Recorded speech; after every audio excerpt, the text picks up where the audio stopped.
మరి ఈరోజు నిత్యాన్నదానంలో భాగంగా కొనిజేటి వారి చారిటబుల్ ట్రస్ట్ తరఫునే కొనిజేటి మాల్యాద్రి గారు మనకి మంచి భోజనాలు ఏర్పాటు చేశారు. అదేవిధంగా ఎవరు దాతలున్నా లేకపోయినా మన మాల్యాద్రి అయ్య గారు ప్రతిరోజు 200 మందికి భోజనం ఏర్పాటు చేస్తున్నారు.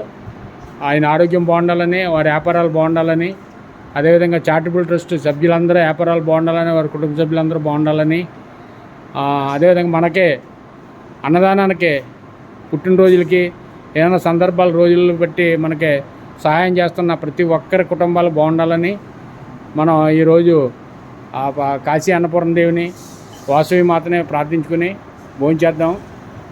అదేవిధంగా మనం ఇక్కడ చారిటబుల్ ట్రస్ట్లో భోంచేసే ముందర చాలా శుభ్రంగా ఉండాలి. భోంచేసి ముందర కూడా చాలా శుభ్రంగా భోంచేయాలి. కింద పడకూడదు. కింద చాలా శుభ్రంగా తిని పదార్థాలు మాత్రం వేస్ట్ చేయకూడదు. వేస్ట్ చేయకోకుండా, కింద పడుకోకుండా, గోడల మీద పెట్టి తినుకోకుండా అన్నీ చాలా నీట్గా ఉండాలి. మన ఇంట్లో ఎలా అయితే ఉన్నామో అలాగే ఉండాలి. అలాగే ఉండి నేను చెప్పిన విషయాలన్నీ మీరు గుర్తెట్టుకుని, రమణ గారు ఎలా చెప్పారని గుర్తెట్టుకుని మీరు జాగ్రత్తగా మసులుకుంటే మీకు ఇంకా 10 కాలాల పాటు ప్రతిరోజు అన్నదానం చేయడానికి మేము ముందర ఉంటాము. అదేవిధంగా మరి ఎవరైతే కష్టపడే వాళ్ళు ఉన్నారో, కష్టపడే వాళ్ళు కాకోకుండా ఎవరైతే ముసలోళ్ళు, వృద్ధులు ఉన్నారో వాళ్ళ మీరు తీసుకొచ్చి భోజనం పెడితే మీరు తినొచ్చు, వాళ్ళు తినొచ్చు. అటువంటి వాళ్ళు తినండి.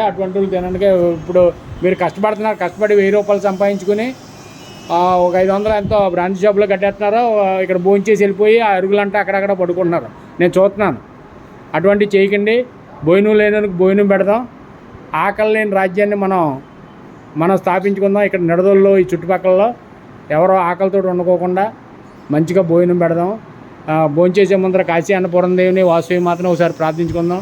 కాశీ అన్నపూర్ణ దేవికి, కాశీ అన్నపూర్ణ దేవికి, కాశీ అన్నపూర్ణ దేవికి, వాసవి మాతకే, వాసవి మాతకే, వాసవి మాతకే. అన్నదాతలు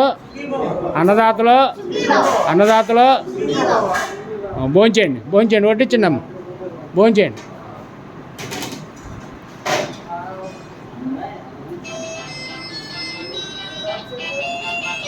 వడ్డించండి.